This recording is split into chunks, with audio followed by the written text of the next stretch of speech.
festival's audience award. So you can rate the film following the instructions on your ticket stub or by scanning the QR codes that are just up at the top of the steps here outside of the auditorium. Please vote. We'd love to hear from you. Thank you to our major sponsors, Annie Indie Films, Apple Original Films, HBO Documentary Films, and Netflix. Our supporting sponsors are Hulu and National Geographic Documentary Films. Our leading media sponsor is 13, and our major media sponsor is Variety. Variety is also co-presenting the Metropolis competition this year. So we're very fortunate to have our filmmaker with us today. I'd like to welcome up Anna Tommey.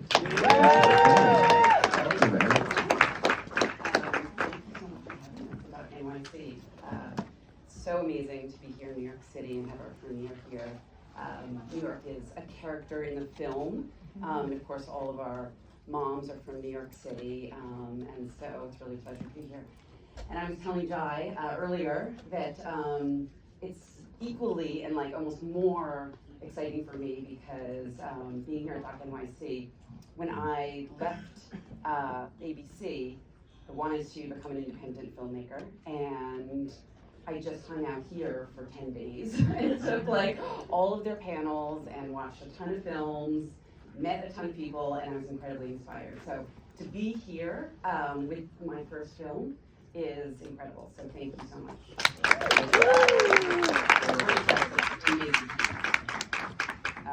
Yeah, the film is amazing. Should I say something about it? Yeah. Okay. All right. That's great. I'll take the love, but yeah, let's focus on Left Behind.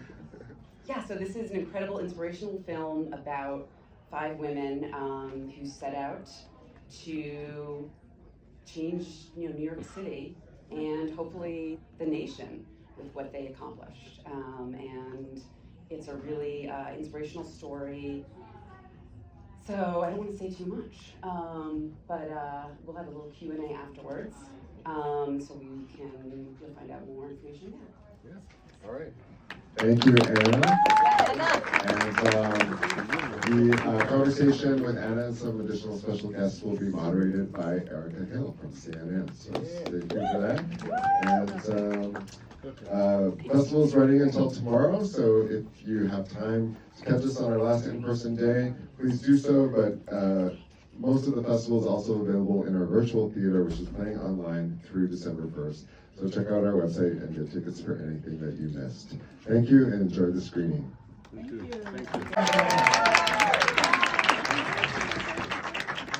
I know this was such a labor of love as a film, but Naomi, I also want to start with you about the labor of love that is this school and this movement that you and the other moms really leaned into and created, and the change that you brought about, and the fact that we see at the end of this film, we end on such a high note. The numbers are staggering. 15 to 20% of the population is dyslexic. The numbers in New York City alone.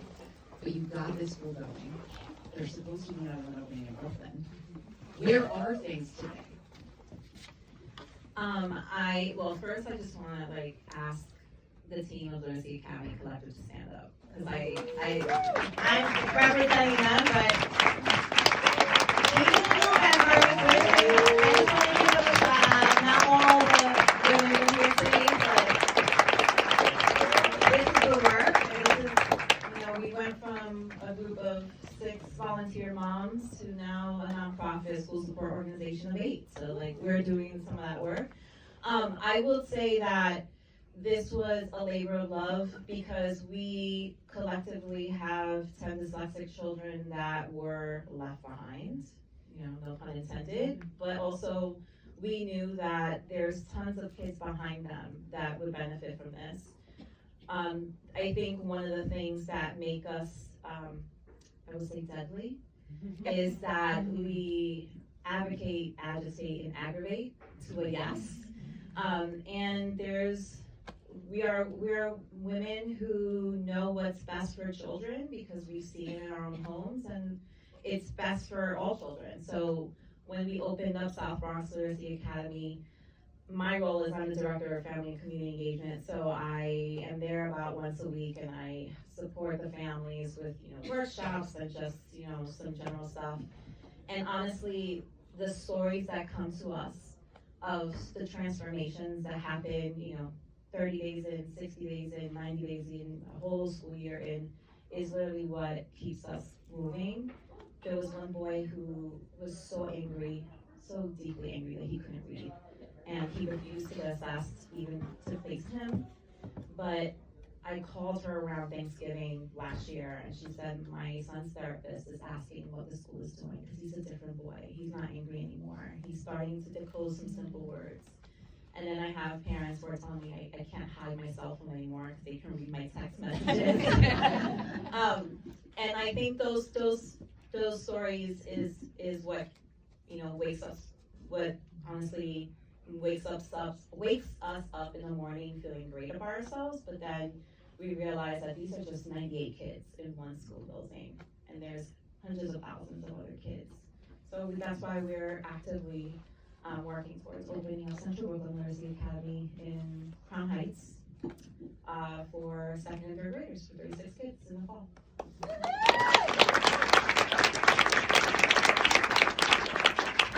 This doesn't happen without a movement. And Dominic Patton at Deadline recently called this documentary one of the truly best political documentaries of this or any other year. He said it because it looks at the process of how something gets changed. He even compared your film to Ava DuVernay's 13, talking about, in my mind, I hear that and I read it as the impact that this film can have. We live in a time when the word political can be really charged. It is incredibly important and effective and it is powerful. And this is a political movement. This is a civil rights movement, as we saw in the film. How are you leaning into that in this moment? Yeah, I mean, it's been incredible, and to be compared to Ava DuVernay was a big honor, but she's an incredible filmmaker. It is, I think, it is the power of what a group of people can do. Here are, and over time in history, there's been moms involved in education, and they have fought for their kids because they see it on the front lines. And these were moms, but they were also incredibly intelligent, thoughtful women that worked just tirelessly. And this is just a small sliver of what they did, and worked so hard against the system that I went in not knowing if they were going to succeed or fail. I sort of went in thinking, well, it's, I have faith in these women. I met them and I was like, they're very, very convincing.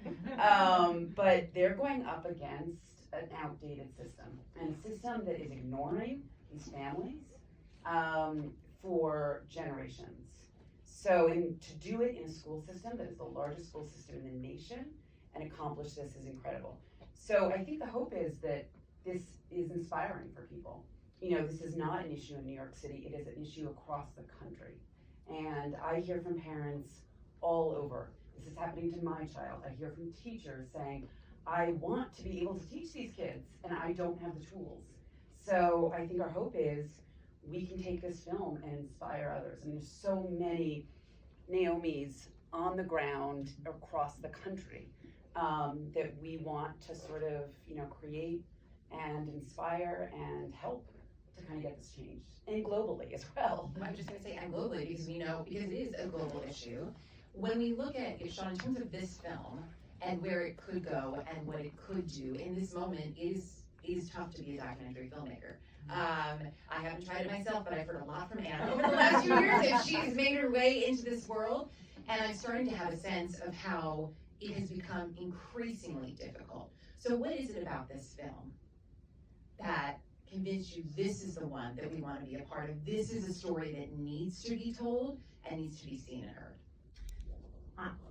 I think that this film is one of the reasons that I personally got involved in documentary filmmaking, films like this.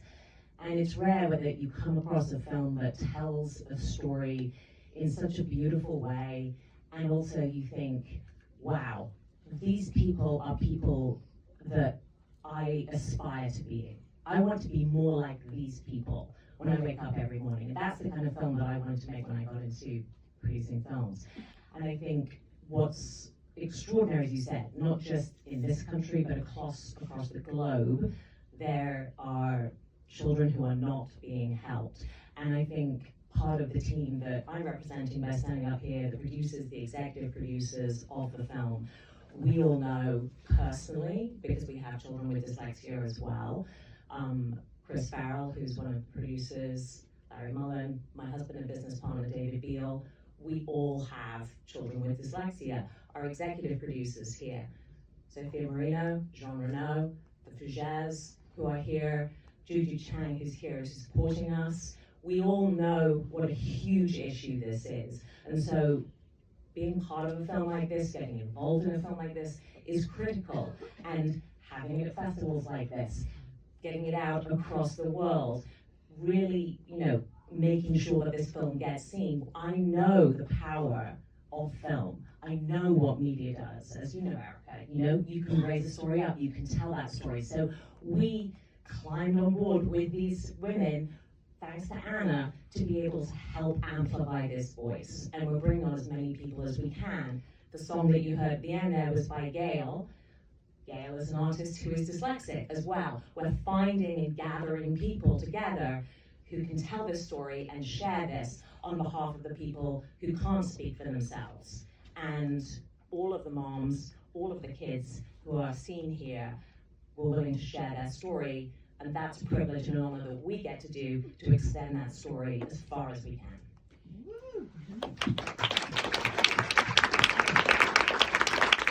To your point about the connection that so many people involved with this film have with the soul of this film, which is their connection to dyslexia. This is obviously what brought you and Anna, for anyone who doesn't know your story. Your wonderful son, Charlie, who I adore, is dyslexic. But there's also you being on that journey that Naomi has been on, that both in front of and behind the camera are a part of. I see that too.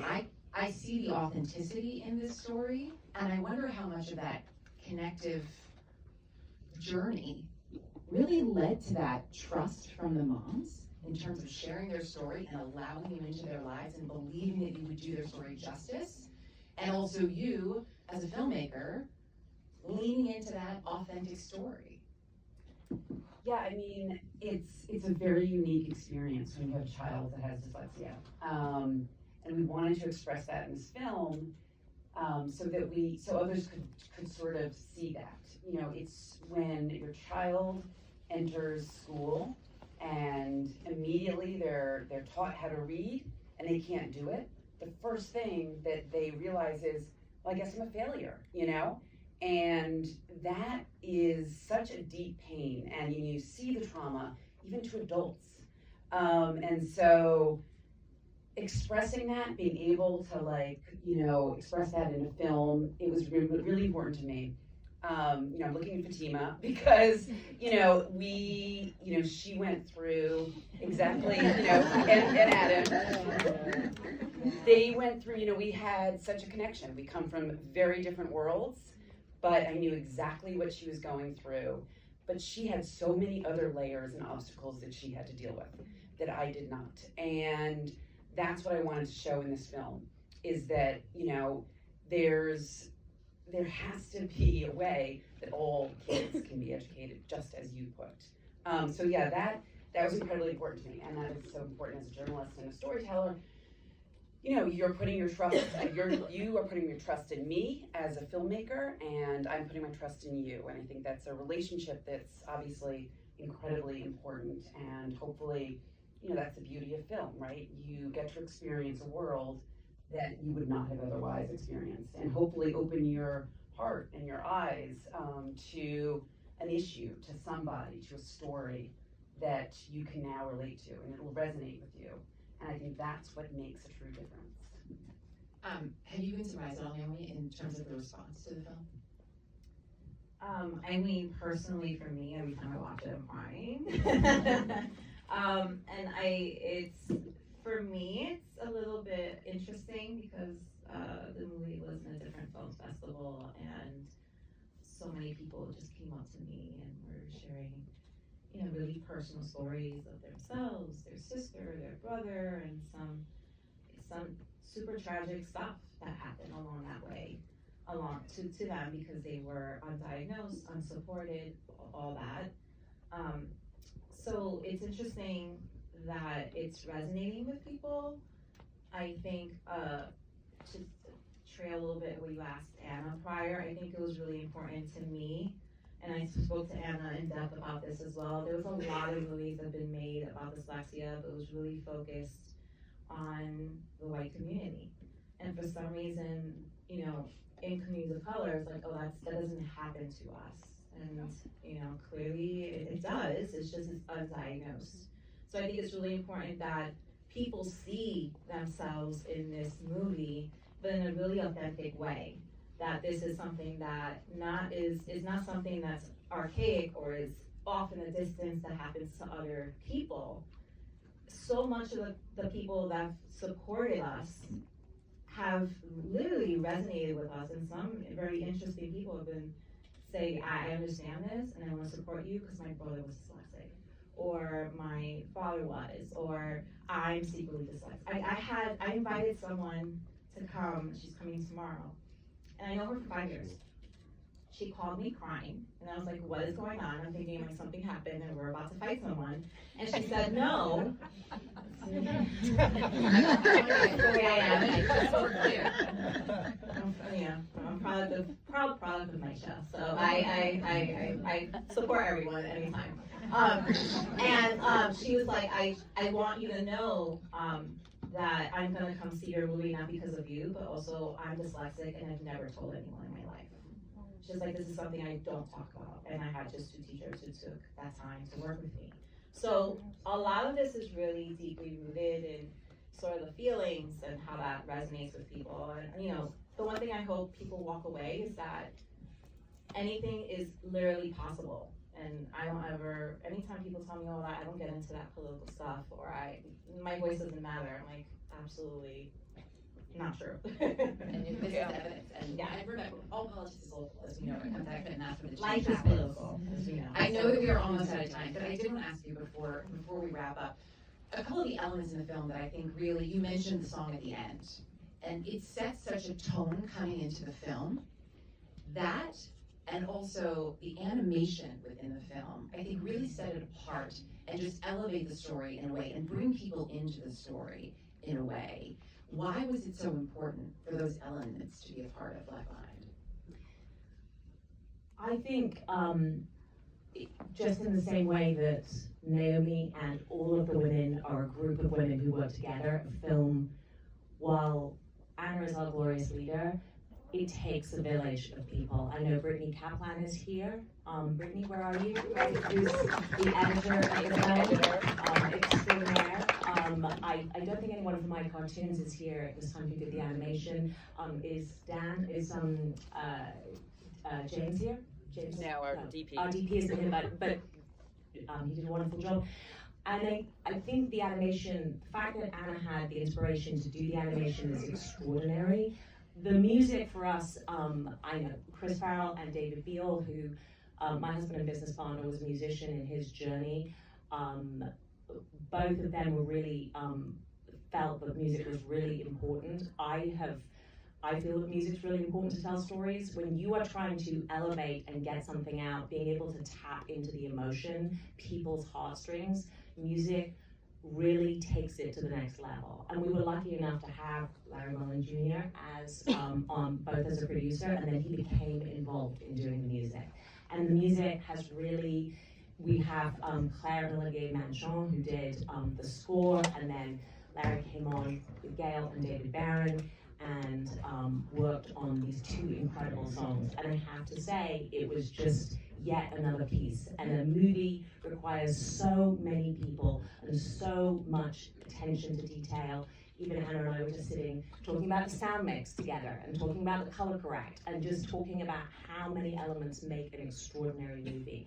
And the music is a critical piece, and it's a critical piece because Larry's going out and talking about this film too, which is so important, and it adds another layer, it adds another voice, it adds another person who is saying extraordinary things.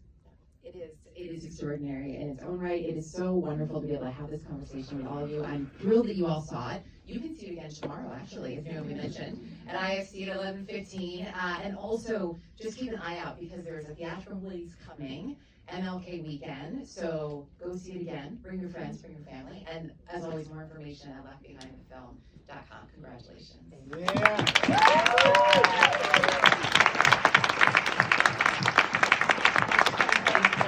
here tonight. I have so many friends and family in the audience. Thank you so much for supporting this film. And to my producers, Chris Farrell, who is not here, and Larry. But Sean and David, I mean, we have been working 24/7 for like weeks, and I just want to say how happy I am to have you on the team, and this has been amazing.